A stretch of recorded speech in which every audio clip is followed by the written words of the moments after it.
Thank you. Thank you, thank you. Let me just pull up the PowerPoint, and then we'll introduce ourselves, yes, maybe. I'll have you guys introduce yourselves. Thank you. All right. Perfect. All right, let's give it up for our speaker. Yay, thank you. Hi, I'm so surprised. It's a very large group. So thank you for coming to learn about respiratory care. We're excited to have you. We're excited to share some information about our program and how it's a little bit different than nursing. A lot of people don't know what respiratory care is. So I'm going to first start out. I'm Janet Fantasia. I've been a respiratory therapist for 30 plus years. I did go to MJC, so this is where I started with my career in respiratory care. And then I came all the way back. I enjoyed teaching, and now I'm here teaching in the respiratory care program, and I also teach a medical terminology course each semester face-to-face. And I will let Dr. Bonnie Hunt introduce herself, but I'm going to stand next to her because I have the mic. Right, that's right. I'm Dr. Bonnie Hunt, and I am the program director for the respiratory care program, which has both an associate's and a bachelor's degree program, right? So MJC was one of the first 15 colleges in the state of California to be able to offer a bachelor's degree, and our program was one of the first. So I, born and raised in Stockton, but went away to Southern California to get my degree in respiratory care, and then moved back, worked at St. Joseph's 30 plus years, 31 years, probably more years than any of you have been alive. But just retired in 2017. I've been here at Modesto Junior College since 2009. Teaching in the program. So, and I love it. I love it. Yay, fantastic. Yeah. And I guess I should have mentioned this is my 10th year teaching at the college. So you can see longevity. Respiratory care is a wonderful profession to go into. A lot of us stay in this profession for quite a while, or we might transition into something like teaching, but we're still our heart is still in respiratory care. Definitely. All right, so let's start with the presentation. I'm hoping the title was pretty catchy. Bonnie came up with it. I love it. Thank you. Because most people don't know what a respiratory care practitioner is. So yeah, that's what they do. Let's learn about respiratory care. And your presenters, Dr. Bonnie Hunt and Janet Fantasia, myself. So here are their objectives for today, because I am also a teacher at heart. So we got to start out with some objectives, right? So we're going to start out with, what is respiratory therapy? So I have a slide. I'm going to tell you what is respiratory therapy. The next slide, we're going to talk about what respiratory therapists do. And then we're going to talk about where they work, because you might be surprised, we don't just work in hospitals. We work in a variety of areas. And then next we're going to talk about education and training and pathways and our programs here at Modesto Junior College, associate program, and our bachelor's program. So that's exciting to talk about. I have a couple of real life stories. They're very short, but I did bring some YouTube videos I want to share with you. We're also going to talk about the shortage of healthcare professionals, but specifically respiratory therapists. And then compare the RT and the RN program. We are open for any questions. Bonnie and I will take questions. We would like to have a very relaxed atmosphere. So just raise your hand at any point if you have a question and we'll talk. And then questions at the end, of course. So that's kind of what we're going to do, kind of give you a roadmap of our plan for today. Does anybody know what I have a picture of up there? It's okay, you might not know. Did I hear ventilator? Yes, yes, all right, yes. Okay, so let's start with the picture. I like to talk about the pictures that are on the slides. So it looks to me that this is a respiratory care college picture. It is not here because the patient appears to be a mannequin, okay? But I wanted you to see that is a ventilator that the student, it's a respiratory therapy student, is playing with the ventilator, touching the buttons, and a ventilator is a life support machine. So that is one of the things that we do at the hospital, is that we run the ventilators or the life support machines. We work in ICU to do that. So I just wanted to show that. I thought that was a great picture to kind of get us started off with one of the things we do, but we do a lot. All right. So, and Bonnie, you just chime in at any time, okay? So what is respiratory therapy? This slide, I could have 12 slides on this actually, but I just wanted to kind of limit it down to you. We are a specialized healthcare that we primarily work with the heart and lungs. So we work with respiratory patients and cardiopulmonary. So the heart and lungs, that's what we work with. So any cardiopulmonary disorders, in fact, some respiratory care departments are changing their names. So instead of being called respiratory therapy, and we're actually respiratory care practitioners in the state of California, that's what our license says, respiratory care practitioner. But a lot of departments are changing their names to cardiopulmonary departments because we treat the heart and the lungs. So some of the common conditions, you might be able to think of a few. Asthma, so that affects your breathing and your airways. Asthma, COPD, chronic obstructive pulmonary disease, which is the 4th leading cause of death in the United States, and it's about the 5th worldwide, so it is up there. It used to be the 3rd before COVID hit, so it's come down a little bit. We treat patients with pneumonia. That's another lung condition. We treat patients with sleep apnea. So we do sleep studies and help them with a CPAP machine if they're going home with a CPAP machine. All ages, adults, children, infants. And we are on the Code Blue team at the hospitals. So we do a lot of CPR. I probably could look at Bonnie and say, how many times have you done CPR? Can't tell. I've tried to count at 1,000. Yeah, a lot. 30 years, probably 1,000 times, easy, yeah, to give you an idea. So we are the experts at CPR, Code Blue. And on the hospitals, at the hospitals, they have what they call rapid response teams. Sometimes they call them RAT teams, and we are a part of the rapid response team. So we work with nurses to respond to emergencies throughout the hospital. So that's one of the other things we do. That is at an emergency level that we're trying to prevent somebody from being a Code Blue and needing CPR. So things aren't going well, we need to go assess and maybe send them to ICU and take care of them so we don't get to that point. So that would be the rapid response team. And then a lot of people have never heard of respiratory care practitioners or respiratory therapists, and then COVID hit, right? Had you known what a respiratory care practitioner was before today? Most of you? Okay, good. All right, what about before COVID? Yeah? Okay, awesome. So a few. Okay, because we became the forefront with COVID patients, right? They're very sick patients, affect their lungs. They needed ventilation. So that was, we kind of became a little more known when COVID-19 hit. Jenna, can I ask a question? Yes. Does anyone know what the #1 cause of emphysema? Good question. Smoking, right? And not just cigarettes, vaping as well. Vaping causes damage to your lungs. So, yes, COPD is included. Yeah. So I'm telling you, it's the 4th leading cause of death. It is also preventable. Bonnie's saying it's preventable. We need to educate people to quit smoking, definitely. All right, there's a tiny percentage that they have a genetic component, but it's like 3%. So the other 97%, it's smoking and pollutants in the air, but smoking. All right, so you know a little bit about respiratory therapy.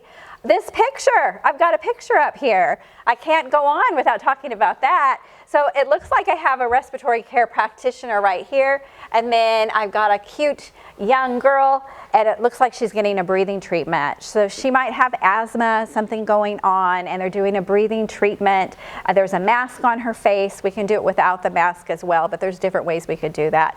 That does look like it could be an outpatient setting, or it could be in the emergency room, or in a hospital. Hard to tell with that picture. All right. Woo. So some of the key responsibilities. The first one I have on here, and this list could be much longer. I could have 50 things on here. But the first thing you see is managing mechanical ventilation. So those life support machines, that is one of our key responsibilities. The second thing I have on here is performing diagnostic tests on patients. So spirometry is a little shorter word than saying an entire pulmonary function test. Has anybody heard of a pulmonary function test? So respiratory care practitioners do what we call PFTs, pulmonary function tests. Not all respiratory therapists do it, but if that's something you wanted to specialize in, you could do that. We have patients breathe in and out of a machine, and it can kind of help us to decide if they have either a restrictive lung disease or an obstructive lung disease. And then there's something called diffusion. It tells us how well our alveoli are diffusing oxygen into the bloodstream, because there are diseases that make it difficult where they don't diffuse very well. So those are kind of the three components of a pulmonary function test. And then that's one specialty that you could go into if you decided to go into respiratory care. The next thing I have, sleep studies is also an area that you could specialize in. So not all respiratory therapists conduct sleep studies, but that would be another area that you could get into as a specialty if that interests you. Education is pretty huge. Respiratory therapists educate all the time, and I think that kind of helped us maybe get into the profession of teaching, because when you're at the bedside, you're teaching patients all the time. You're taking care of patients with COPD that smoke. We need to educate them on how to care for their disease and also maybe how to quit smoking. So we do a lot of education, or you could actually go into education and work at a college like Dr. Bonnie Hunt and myself. So education. Then responding to medical emergencies, we talked about that, CPR and the RAT team. You could do that. On cardiac arrests, we work in emergency rooms. We work at trauma centers. So Doctors Medical Center and Memorial Medical Center in Modesto are both trauma centers. So patients will come in. Sometimes they're from a car accident. Sometimes it's a gunshot wound. Sometimes it's a drowning, a fall. So all kinds of different traumas, and that's where I worked. I worked in the emergency room most of my career and really enjoyed it. So I want you to know, though, too, that some RTs work on meta flights. They work on helicopters, and they go transport patients from one facility to another. So we don't usually keep children that are really sick in the valley. We usually send them to children's hospitals. So they might go to Madeira Valley Children's, they might go to Sacramento, they might go to UCSF in the Bay Area or Stanford. So they need an RT sometimes to be on the transport in the ambulance or helicopter. So that might be something that interests you. All right. Let's see. I think I got over there. Let me show you a quick video and then we'll talk. I want you guys to talk for a minute too. So I just want to see if anything surprised you, if you learned anything. So let's look at this key responsibility video. This one right here. And it's only a minute. They're all short.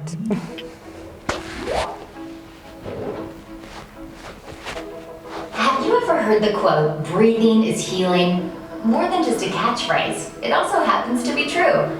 And respiratory therapists understand it better than anyone. The job of a respiratory therapist is to help patients breathe properly, meaning they're often at the bedside of patients for their very first breath and for their very last breath. Respiratory therapists interview patients and perform physical assessments, give oxygen, manage ventilators and artificial airway devices, administer medications to the lungs, and much more. They can work in a variety of environments, from calm workplaces like rehabilitation centers and nursing homes, to fast-paced, high-intensity work sites like hospitals, emergency rooms, and medical flight teams. Respiratory therapists enjoy learning about disease pathologies, interacting closely with patients, and being go-to lung experts within interdisciplinary teams. And while it's true that they gained recognition and appreciation during the COVID-19 pandemic, the truth is, respiratory therapists were saving lives long before that. Visit us online to explore Mayo Clinic's health sciences education. Okay, so I just wanted to share that with you, and then now I'm going to go back here to the current slide. I'm just curious, did you find anything interesting? Did you learn anything that you hadn't known before about what a respiratory therapist does? It's kind of fun to hear from you guys. Anyone? We're quiet, it's okay. Yeah. I think it was really interesting how, like, it mentioned how you guys start off with us in the beginning and, like, also, like, till the end. Yes, and I forgot to mention that, and I wish I did, because if a baby is premature, often their lungs are not developed. So we're there at that first breath, and we're often there at one of the last breaths too. Yeah, thanks for bringing that up. Bonnie was probably thinking that too. Yeah. Yeah. Anyone else? One more. One more. I know somebody has a comment, a question. No? No? Okay, yeah, I knew one more. Sorry. I appreciate, a lot of people don't think of RTs being in anywhere but a hospital. Uh-huh. I know, like, I've experienced being in hospice. So, like, I volunteer in hospice. So, like, I work with respiratory therapy. Yes. And a lot of Oh. people don't realize that it's more than just a hospital setting. Right. Thank you for sharing. Thank you for working in hospice too. It takes a special person to work in hospice. Yeah. But respiratory therapists work with hospice as well. Fantastic. Welcome, you guys. Do you have anything to add, Bonnie? I'm going to stand close to you. No, I don't think so. It's just, Okay. it's important to note that every patient population respiratory therapy works with. Respiratory therapists, respiratory care practitioners work there, right? We have to be at all of the C-section deliveries, right? As well as Professor Fanazia was speaking about working in the ER. We're called all the time to manage the airway. So we've got a pretty important role in the hospital. Yay. So you said that they have to be there during like C-section operations. Does that mean they would have to specialize in that specifically, or is it just general? Does that make sense? So there is a credential that you can get that's a specialty for neonatal and pediatrics. But in most of the hospitals in this area, if you are a respiratory care practitioner, you are trained for all areas of the hospital. Yes. Just a few hospitals have specific therapists that work in that unit only, but Right. Yeah. I had to work everywhere. Didn't matter. I did too. Yeah. I saw in the video it said that you administer medications. Can a respiratory therapist also prescribe them? Not yet. Not yet. That's a good question. Do you want to take that? Well, they are moving forward with the advanced practitioner. So RTs will be, or respiratory care practitioners are moving toward receiving a credential and the education past a master's to be able to work in physicians' offices, and there's the potential for diagnosing pulmonary or respiratory drugs. Right, right. Like a nurse practitioner or a physician assistant, they'll be at that level, but specializing in respiratory. And there's a couple across the country already, so that we're moving that way. Good questions. Yeah. I have a question. I don't want to deviate too much from what you guys are talking about, but now you guys said that RTs not only work in hospitals. My question was, just out of curiosity, what would be the ratio of RTs to, let's say, nurses in a hospital? Ooh. It's a good question. Depends on the size of the hospital, right? Yeah, and I don't know that there's a direct answer because we're really based on the respiratory patients that are on the load. So we give them scores, and then they try to adjust how many respiratory therapists they need based on the need of the patients that are receiving our services. So we could have a lot of patients that aren't on respiratory care, although there are a lot that are, and everyone needs a nurse. So I don't know that the ratio is directly related to nursing. It would be directly related to the patients that require respiratory care. Yes. Yeah, that's a good question as well. Yeah, I see another hand. I just had a question about how about extubating and intubating? Are Yes.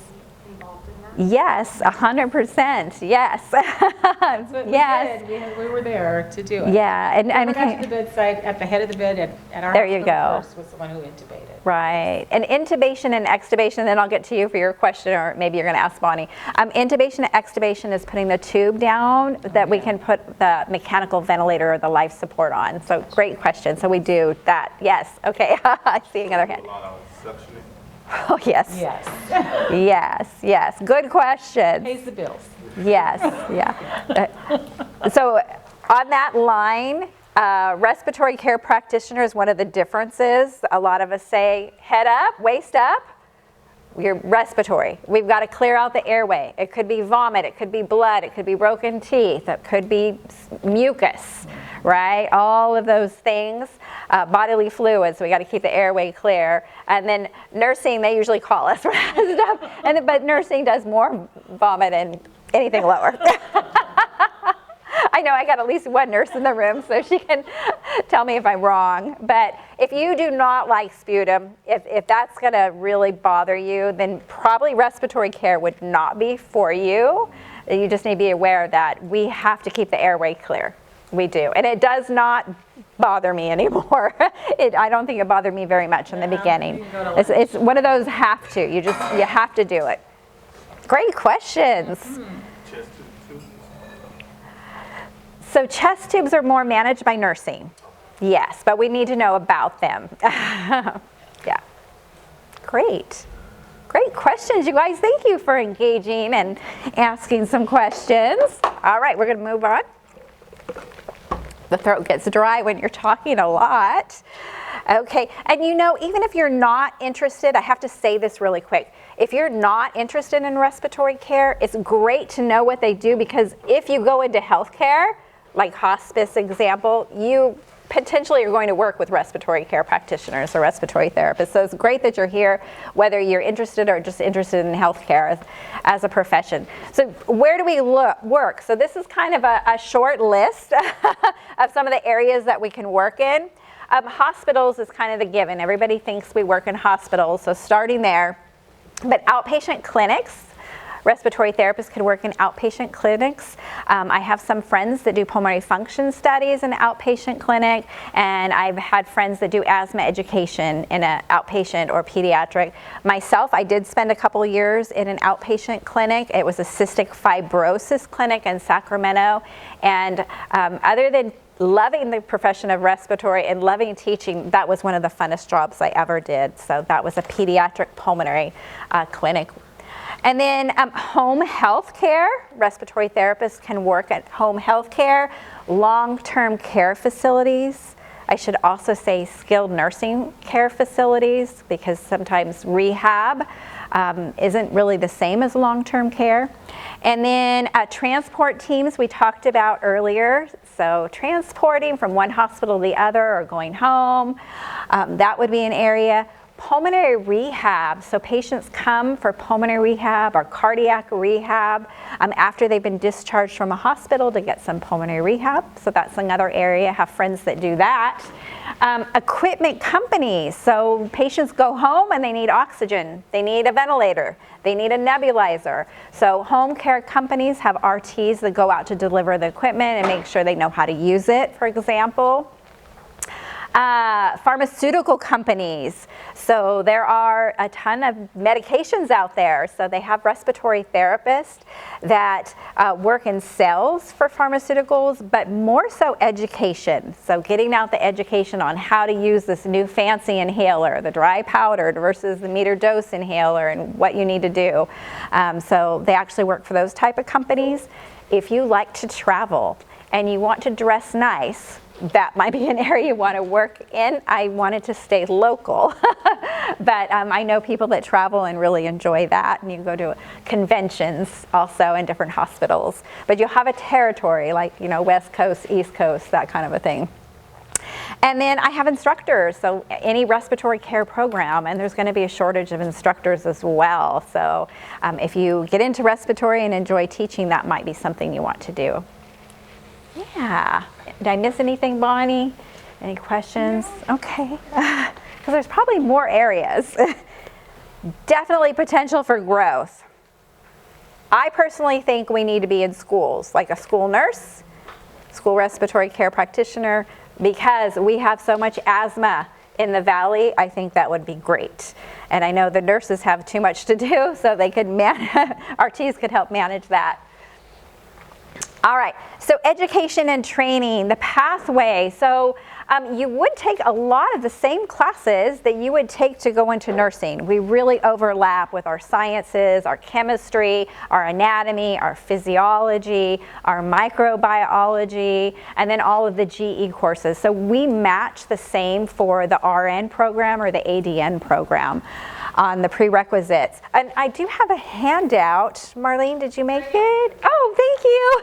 Okay, great, thanks. So before you go, if you want a handout, or do you want to pass them out? I don't know if I have quite enough. We got a large group. So if you want a handout, but there's also a QR code up there that will link you to MJC's site with the information. So those are the prerequisites for the associate degree program. And then once you do that, that's a 2-year program, so much like the nursing program. And if you do that, you finished, you pass your state boards, and you want to go back to get your bachelor's degree. The bachelor's degree program is fully online here at the college, and it's 15 months. So 15 months, and you would have your bachelor's degree. We don't require our students that graduate from MJC to pass their boards before they're accepted into the bachelor's. We'll allow you to come into the bachelor's degree program if you haven't passed the boards yet. Boards are national, so once you receive your national boards, you can practice in any state within the United States. Yeah, exciting. I'm just going to go back to the associate program because I just want to share with you a little bit about how that program is run. So the bachelor's is fully online, but the associate degree program, you're in the classroom for theory where we have lectures. You would also spend time in the lab, so we have hands-on experience. We have a wonderful lab with mannequins and all of the equipment, most all of the equipment used in hospitals. So we have the ability to do that. And then you do what we call clinicals. So you'll go out, for example, 1 day a week and actually work at a hospital for 12 hours and get that experience. So there's 3 different avenues of getting your experience. So there's the theory, there's the lab, and then there's also the clinical site. And then at the very tail end of the program, we call that your preceptorship. And for the last 5 weeks, you're out working full-time with a respiratory therapist that you picked out and get that experience and learn a little bit about time management. So did I explain that okay? Anything you want to add? Any questions specifically about our associate or bachelor's program? Yeah, I got one over here. Yeah, I teach here, so I have if I have 98 students, 100 students, 98 of them think they're going into the nursing program. And I think this one is an equally good career. It sounds more interesting and with a lot of possibilities. But you said it's online? Only the bachelor's portion is online. Okay. The associate is in person, face-to-face. Do you have a restriction on the amount of students? 40 for the online part for the bachelor's. We have not reached that limit yet, so it's not impacted as far as not being able to get in. And then as far as our other, we take 24 students every fall. Every fall, yeah. From the beginning? From the beginning, yeah. Now, the students who are currently here who are doing all the prerequisites for the nursing program, you said they will have a lot of what they need? Yes, into this program? It's the same prereqs, so it's the same pathway. So if you're taking all the nursing prereqs, you change your mind for respiratory, that would work. The same goes if you took everything for respiratory and you decide, hey, I want to be a nurse. They're the same prerequisites. Yeah. Am I off on any of it? I think it's perfectly the same pathway. An idea that we might be able to increase the number of students? I would love to, and that's something we should be discussing. And we have to discuss it with our advisory board and make sure we have clinical sites. Yeah, okay. So. Well, when the bachelor's part is online, how do they get the hands-on? So it's different. They got their hands-on through the associate program. They get their license, and then we're doing more advanced things. We don't need to do the clinical piece So there's not really the hands-on. When you get into the bachelor's program, we have courses like I teach innovative teaching strategies. Dr. Bonnie Hunt teaches research and advanced diagnostics, right? And then there's a capstone at the end. We do have general education instructors that teach ethics, sociology, psychology, like the death and dying piece, so communications. So that's what that is. You do the bachelor's without an associate's degree in respiratory. Yeah, so some of our students in the bachelor's program just came out of the associate, and some have been in the field for 10, 20 years. It varies. Yeah. Yeah, thank you for asking those great I'm questions. sending my students this. Yes, let them know. Let them know. It's a great career path, a great career choice. I have a hand up over here. What would you say is the outlook for job placement? Ooh, yeah, we are going to talk about it because there's a huge shortage. We're going to talk about So the outlook is very beautiful. Yeah, The pay gap between the associates and bachelors? not too much. There will be probably. Probably. The state of California wants to make the bachelor's the minimum, but it's not there yet. If you had an associate, you would be grandfathered in. Yeah.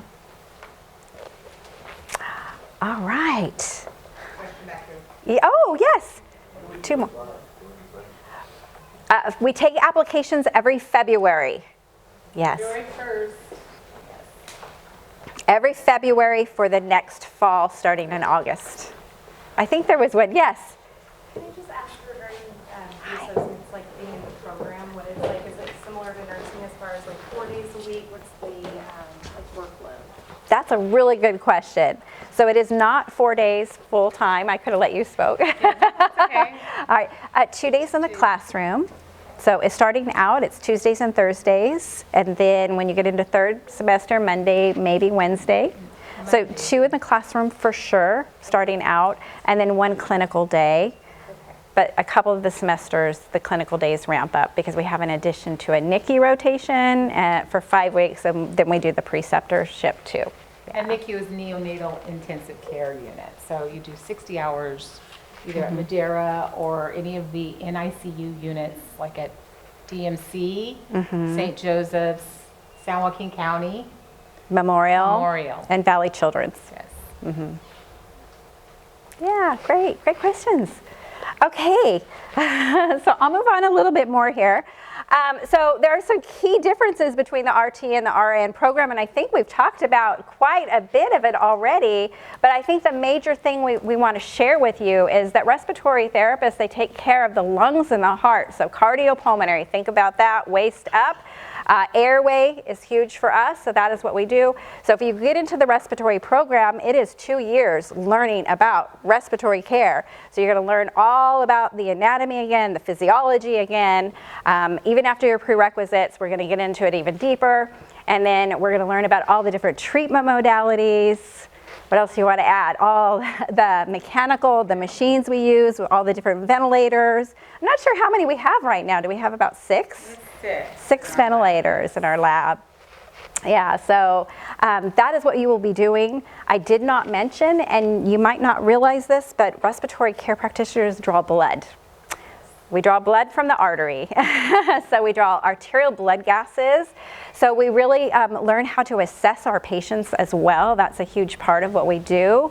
And I'm actually doing that this week in my lab with my second semester students. So they have the opportunity to poke each other in the artery. So that's one of the things we do.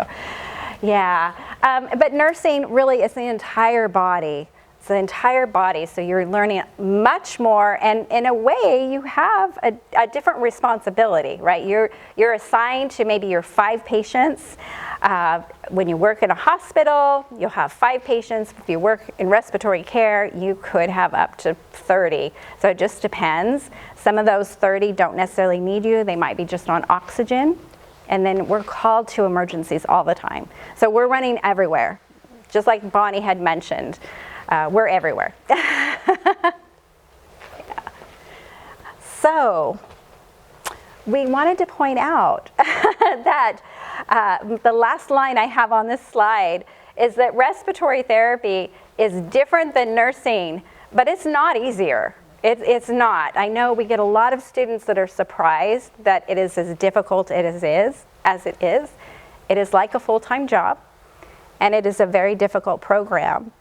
But I know that you could all do it, right? I know you can do it. If you put your heart and your passion into it, you can do it. But I don't want you to come out of this thinking it's easy. Do you think it's a lot of responsibility? You're running ventilators, you're taking care of people, and lives are in your hands. So it's just different. So here we go. Let's talk about the shortage, addressing the respiratory therapy shortage. So enrollment in RT education has declined by 27% since 2010. This is the United States wide.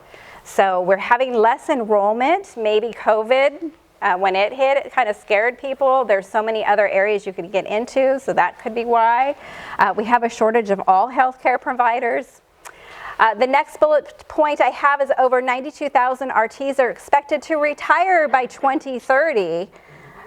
That might include both of us. I think I'll last a couple more years, but yeah, okay. Think about that. 92,000 respiratory therapists are expected to retire. Okay, we're going to need to fill that need, aren't we? So that might be the need for Modesto Junior College increasing our enrollment for the program as well. Also, our population is living longer, right? We're living longer. And then COVID-19 pandemic highlighted the critical need for respiratory therapists. So I want to share with you that there is a collaborative because there's such a shortage of respiratory care practitioners, and I encourage you to explore this website I'm going to tell you about. It is called More RTs, and we're going to go there, and I do have a video for you to show. There is a campaign. Let's look at this. So More RTs. So this is the website. I encourage you to go to it. There's quite a few slides and videos. There are experiences from patients. There are experiences from respiratory therapists, so if you want to hear them share their different experiences. And I'm not sure what video that was. Let's look at this one because I don't remember which one it was. Even though I uploaded them all.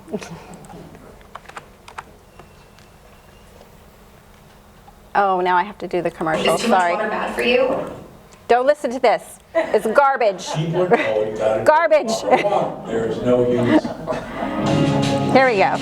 Aging populations, greater access to health insurance, advancements in pharmaceuticals and diagnostics, and respiratory illnesses like COVID-19. All of these factors are creating an enormous demand for respiratory therapists. But in the U.S. today, there are fewer than 140,000 practicing respiratory therapists. And by the year 2030, we anticipate that 93,000 will retire or leave for other reasons. Meanwhile, enrollment in respiratory care education programs has been steadily declining. The shortage is very real, and the world needs more RTs. That's why the National Board for Respiratory Care, the American Association for Respiratory Care, and the Commission on Accreditation for Respiratory Care come together to create this campaign. Together, we are working to address the growing shortage of RTs. by showcasing the life-saving work of respiratory therapists through stories of their own and stories of their patients and colleagues. We aim to inspire thousands to join the respiratory care profession. This is a rapidly growing field with many career advancement opportunities and the chance to make a meaningful difference in people's lives every single day. By becoming a respiratory therapist, you will become part of a community of professionals who are collectively advancing respiratory care programs at schools, hospitals, clinics, and all other care settings across the country. You can choose to specialize in the area of healthcare that interests you most, from neonatal pediatric respiratory care to adult critical care to sleep disorders testing and therapeutic intervention, or even all of them. These open many doors for leadership opportunities. There's never been a better time to become a respiratory therapist. The world needs more RTs. So the world needs you.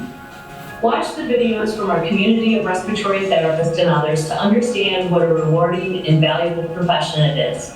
And if you have your own story to tell, we hope you'll share it with. There. Okay. Hopefully you found that. What was that? I was just wondering, how many students are you accepting into the program in the fall? Oh, 24. We accept 24. We actually accepted 26, and maybe we might do that again because we had actually 2 accepted into the nursing program and they left. So when that happens, so, maybe we want to open it up in case somebody changes their mind. So in the nursing program, you've got your spring and your fall. Is this going to be the same way, or is it just going to be fall only? Just fall only right now. Yeah. And let me just explain. The reason is respiratory care departments are smaller, right? So unlike nursing where students are able to go to different floors, there's one respiratory therapy department, so we can't send 20 students or 12 students to one hospital. It's just a challenge for them. They can't have that many students. So right now, we're working within those kind of limitations, those boundaries. But hopefully, we'll be discussing it at our next advisory committee meeting to see if we get the support so that we can increase the enrollment. Yeah. Okay, I have 3 patient stories, so kind of like 3 case studies. So I'm going to put the first one on. They're videos. They're only like 30 seconds long, but I thought they would be fun for you to see. So the first one is Brianna, and it's titled Unstoppable. She has cystic fibrosis, and she loves to sing, and she auditioned for American Idol, and she also made a video clip encouraging those on the campaign for more RTs to see if people were interested in it. So let's hear her story, 30 seconds. I love using my voice to make music, but with my cystic fibrosis, it's hard to just breathe sometimes, let alone sing. Still, I followed my dream to an American Idol audition.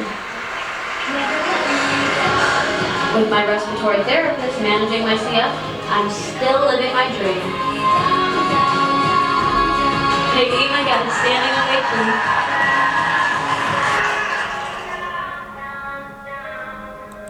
So that is one of the videos. Then there's this little guy, little lungs, big heart. So let's look. I was 22 weeks pregnant. I ended up going to the ER that night. Knox was born premature. He wasn't able to breathe, so we managed the high-frequency ventilator that he was on. There's no doubt in my mind that without respiratory therapy in Knox's life, that he wouldn't be here. To see him today, thriving, it was perfect. You couldn't ask for a better kid. If you're thinking about a career in respiratory, you're going to impact families like ours and save babies' lives, like Knox. Okay, and then I just have one more. They have longer videos if you want to learn more about these same individuals, but I just picked really short ones for you. I've been a climber most of my life. This is where my heart is. February, I woke up and I woke up and I knew something wasn't quite right. Okay, this one's still going. Sorry about that. All right, sorry, Phil. Diagnosed with lung cancer and then COPD. They removed half my lung. Frankly, I wasn't sure I would ever climb again, but I'm lucky.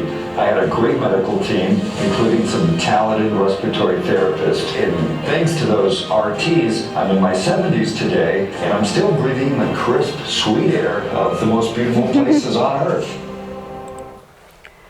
So I know they're just videos and they're a campaign, but that's how our job is. It's very, very rewarding. So I just wanted to share that with you. And I think we're pretty much on the last slide. I see a question in the back. I'll stand next to Bonnie. How much money can you make as a Oh, good question. It is. It Yeah. depends on where the area, right? But I'm thinking here in the valley or Central Valley, it starts at 36 to, is it 36? Yeah, I think it's higher though. 36 to $40. Yeah, I think I just got text by one of our students that just graduated, and with a night shift differential, 45. I'm pretty okay. sure a DMC. I'm pretty sure that's what Tristan said. Really? Yeah, yeah. So, but it is a 12-hour shift, 3 days a week. So RTs often pick up more shifts. There's the potential. So, yeah, definitely 80 to 100,000 a year. Yeah. Yes. A question in the back. So, to apply to the RT program, do you still take the TEAS test or is it different? No, we don't. We don't require the T's for the program, for the respiratory care program. Yeah. Do you need to have all of the prerequisites done to apply? Yes, you do. You do. Can you be in progress? No, you can't. We no longer take in progress because we have so many on the wait list who are fully qualified. So we just take the students who have all of their prerequisites completed right now. Yes. So you said wait list, that had me thinking, so is there, what's the average wait time for someone trying to get into the respiratory program? Well, we have a wait list of maybe, we take 24, maybe 100 to 104 people on the wait list. Yeah. So there's not really a time period because some people get in their first time they apply, and sometimes it takes a couple of tries, a couple of years. So it really varies because we are a lottery. Random selection. Yeah. Random selection. Yeah, but if you applied before, you get an extra ticket. There's a couple of reasons you would get an extra ticket. VA, applied before. Anything else? No, I think that's okay. it. Yeah. Yeah. Yeah. So everybody else knows there was like an extra admission or an extra ticket to your name if you have like your science GPA is 2.75 or higher. That's I true. forgot about that. Thank you. Yes. An extra ticket for a science GPA above 2.75. Thank you. So you get an extra entry into the lottery or random selection. Yeah, okay. So that is, yeah, I see two more questions. We'll start in the front here. I just wanted to ask two questions. If there was, one question being, if there was an RT program at the Columbia College, CC? Okay. And then the next one was, if you guys could share a story in your personal experience as RT in the hospital. Yeah. Specifically in a situation where it was critical, where you got somebody's life on the line. 'Cause I would like to hear a story where it's like, where there was a lot of pressure, variables, time management, which you mentioned earlier. I want to hear like a good, gritty example of what it is. There's so many, it would be hard to start with. So first off, I guess we should be repeating the question so everybody in the back could hear. So his first question is, do we have the program at Columbia College? And we don't. We have it just at MJC. And he's asking if we have an experience we'd like to share. So maybe Bonnie's thinking of one. Yeah, I mean, boy, I guess I can tell you about, because it was, I as working in the NICU, being assigned that day, I was asked to go to a C-section delivery, and it was my nephew. It was my nephew, and it was a little bit of a difficult delivery, so he was not breathing when they placed him on the warmer. So it was up to me to ensure that he started breathing. He started breathing, but it was, yeah, it was a surprise. Yeah, it was just, yeah. So I was not, I knew it was going to be, I knew he was going to, that she was going to have the C-section that day. I didn't know that I was going to be assigned into the unit or the one that was going to be going to the deliveries. And then when I went, it was my sister-in-law. Yeah, and so I was there. And he was floppy and blue when they placed him on the warmer, and yeah, it was me. He's here because of me. No, I'm kidding. Yeah. I did all that. Aww. Now he's in college. He's at university. Yeah. That is true. That is true. There's just so many scenarios that we have been in. It's really hard to just even think of one, but I know when I first started in respiratory, I was about 20 pounds lighter.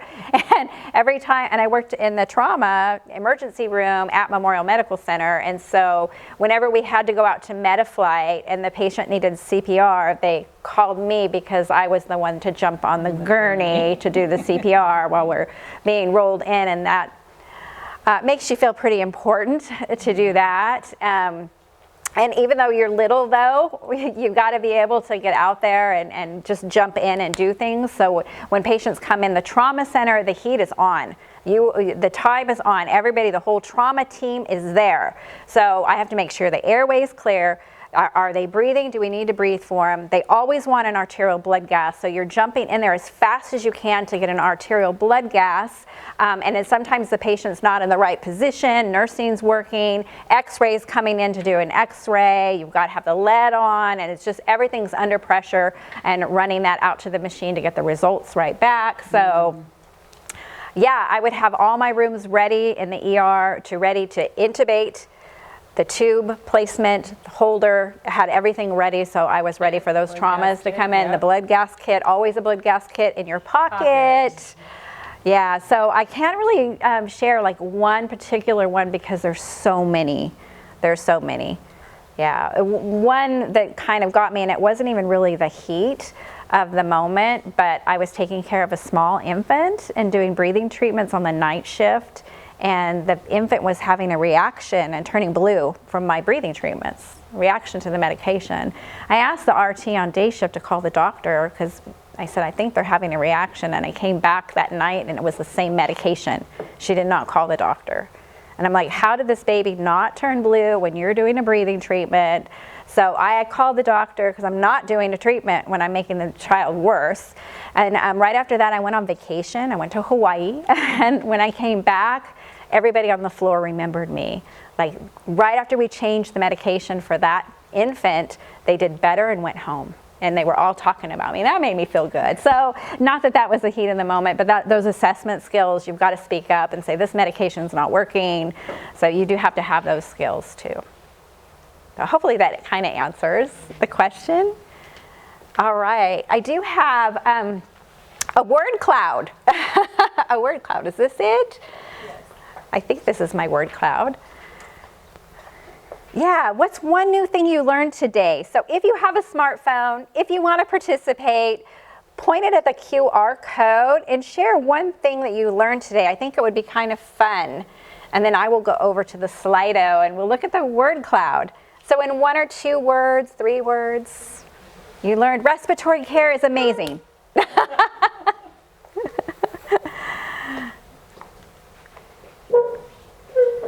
I'll give you just a minute.